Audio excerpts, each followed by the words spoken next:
Ya, saya mungkin mau share screen berita kali Pak Paul boleh, ini. boleh Pak Rajauti langsung.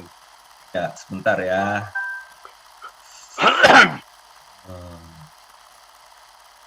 Mana nih Pak Rajauti ini? Ada. Oh, ini ketemu nih udah. Saya pin dulu biar kelihatan. Silakan. Apakah sudah terlihat Pak beritanya? Belum. Belum Ya, ya? udah. Sudah.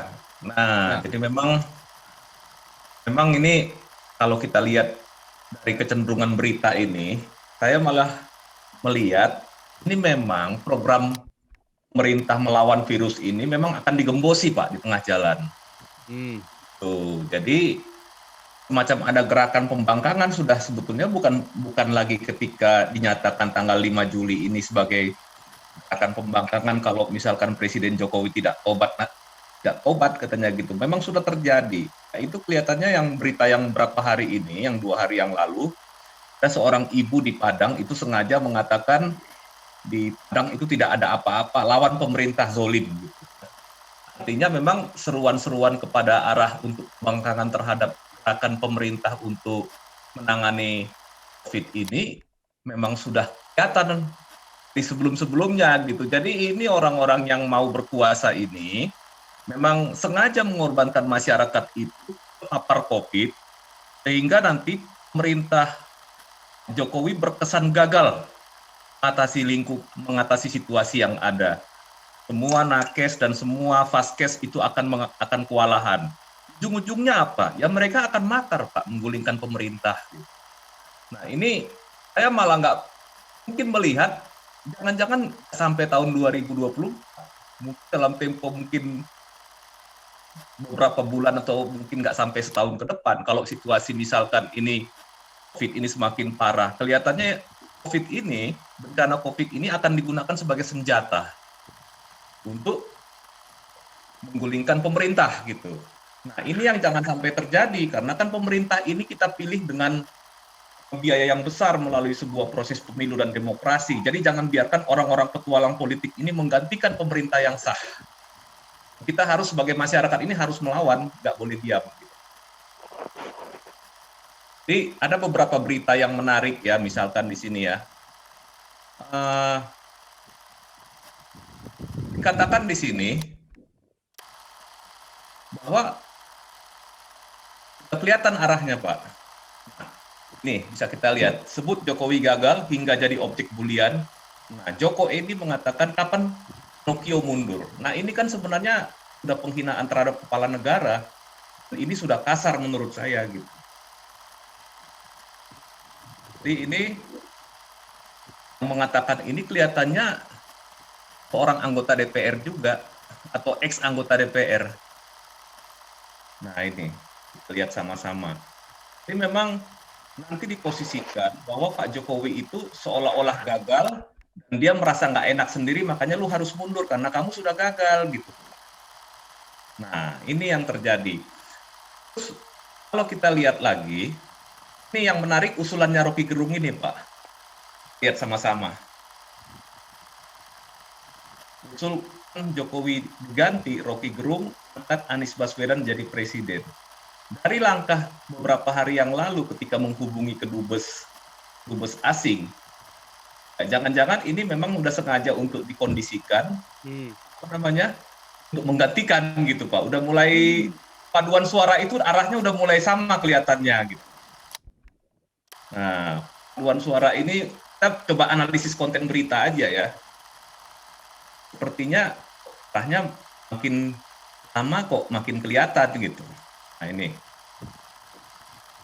Nah, amat politik Rocky Gerung mengaku kecewa dengan cara pemerintah menangani pandemi COVID-19. Maka dari itu ia mengusulkan agar Presiden Jokowi diganti dengan Anies Baswedan sebagai kepala pemerintahan RI.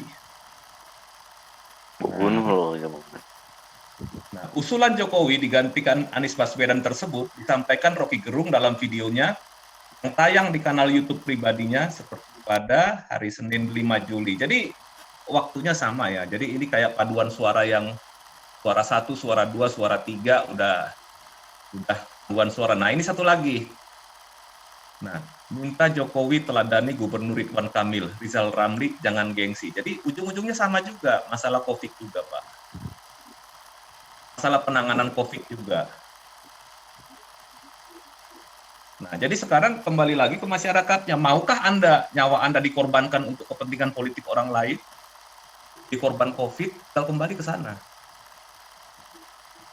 Kalau COVID ini nggak bisa diatasi, nah larinya pasti ke sini. Vaskes Indonesia dinilai mulai ambruk. Nah, Jokowi didesak kibarkan bendera putih.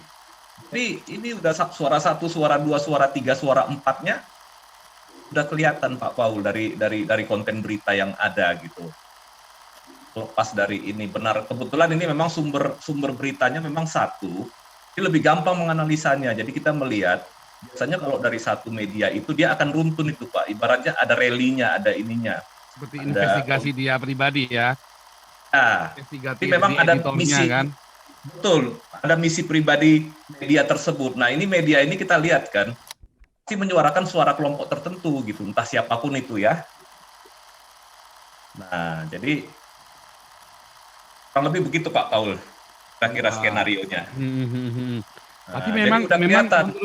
menurut saya yang tindakannya Anies Baswedan itu ngemis ke kedutaan itu bukan accident, itu bukan mental ngemis, bukan.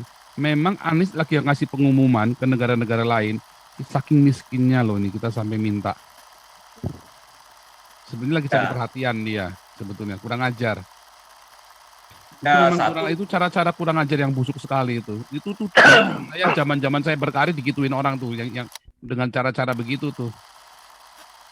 Nah, satu kemungkinan itu bisa. Yang lain ya itu Pak, ayalah next leader. Bisa jadi seperti itu Pak, sinyalnya gitu. Jadi dari konten berita siapa yang punya Indonesia kita bisa gitu menangkap kan? sinyal gitu. Ya. Saya yang punya Indonesia nih. Berikutnya, nah entah itu Amerika seperti kata Pak Santiamer tadi, yang memang tidak suka Indonesia ini aman, atau pihak negara lain lah yang di luar Indonesia itu, entah siapapun yang punya kepentingan, entah itu globalis gitu ya. Kita nggak tahu, tetapi memang akhirnya pasti sudah ada Pak di dalamnya Pak yang ditempatkan untuk ini, untuk menciptakan instabilitas gitu. Nah, jadi memang kalau dilihat ini, saya malah kembali lagi, masyarakat ini harus betul-betul sadar, jangan mau nyawanya dikorbankan untuk kepentingan politik orang-orang tertentu atau sekelompok orang tertentu gitu. Cuma Anda mau memajukan paham atau ideologi tertentu, tapi nyawa Anda hilang, kan seperti itu Pak Paul. Nah, ngeri ya tuh ya.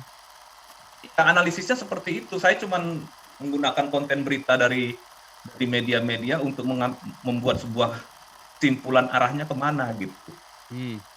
Terutama yang paling mencurigakan ketika menyurati pimpinan-pimpinan negara asing di kedubes-kedubes itu Pak. Nah di situ udah makin kelihatan. Itu bukan tindakan bodoh Pak Paul. Itu tindakan yang punya kesengajaan, yang punya maksud tertentu gitu. Saya kira itu Pak Paul.